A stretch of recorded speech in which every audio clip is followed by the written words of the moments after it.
10 تن از منصوبین قماندانی امنیه ولایت غزنی از یک دوره عملی 2 ماهه آموزش شنا که از سوی مدیریت تعلیم و تربیه این قماندانی برگزار شده بود فارغ شدند. این منصوبین در جریان این دوره آموزش های تخصصی شنا و شیوه های نجات افراد در حال غرق شدن را در یک مرکز خصوصی آموزش شنا فرا گرفتند تا در مواقع اضطراری بتوانند در عملیات نجات و امدادرسانی به شهروندان نقش مؤثر ایفا کنند. تاسو د اسلامي نظام نمایندگان یاست.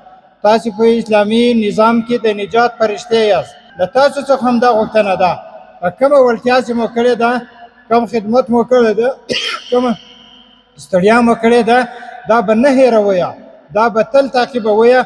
او که کله هم احیانا زموږ د غزني ولایت په هر کنج کې په هره ساحه کې په هره سیمه کې زموږ د غزني ولسونه هر هغه څوک لمدغه څپې کې مخ کېږي، دا به تلل هم ستاسو مسئولیت وي یا خلکو ژغورنه به هم ستاسو مسئولیت وي. مسئولان میگویند هدف از برگزاری این برنامه ارتقای توانمندی نیروهای امنیتی در زمینه پیشگیری از حوادث غرق شدگی و نجات جان شهروندانی است که در منابع آبی با خطر غرق شدن روبرو میشوند.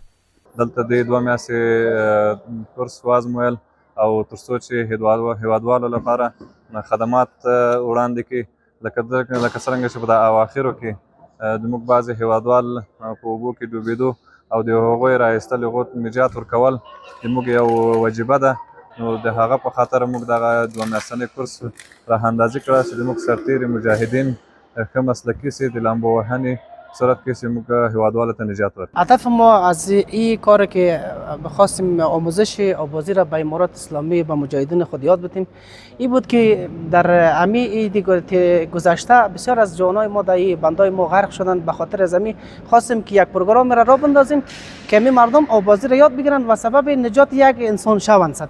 در همین حال نیروهای امنیتی فارغ شدن نیز از فراگیری این آموزش‌ها ابراز خرسندی کرده و میگویند که اکنون میتوانند در هر نوع شرایط جان هموطنان را که در بندها یا دیگر منابع آبی در معرض غرق شدن قرار میگیرند نجات دهند.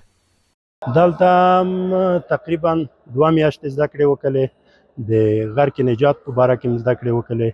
موږ سره 10 نفره ملګري و مجاهدین، نو دلته موږ ته مسلکی زده کړې راکړل دي د غرق نجات لپاره چې خلکو ته نجات ورکړو. ډېر خوشحاله یو چې دغه خدمت موقع موږ ته راکړله او موږ خوشحاله یو په دې باندې چې د پاینده کې د خلکو خدمت کې انشاءالله تا آخر ولاړی. با گرم شدن هوا در غزنی شمار زیادی از جوانان برای شنا به بندهای آبی این ولایت از جمله بند سرده و بند سلطان می روند. با این حال تعداد از آنان به دلیل نداشتن مهارت کافی در شنا جان خود را از دست می دهند.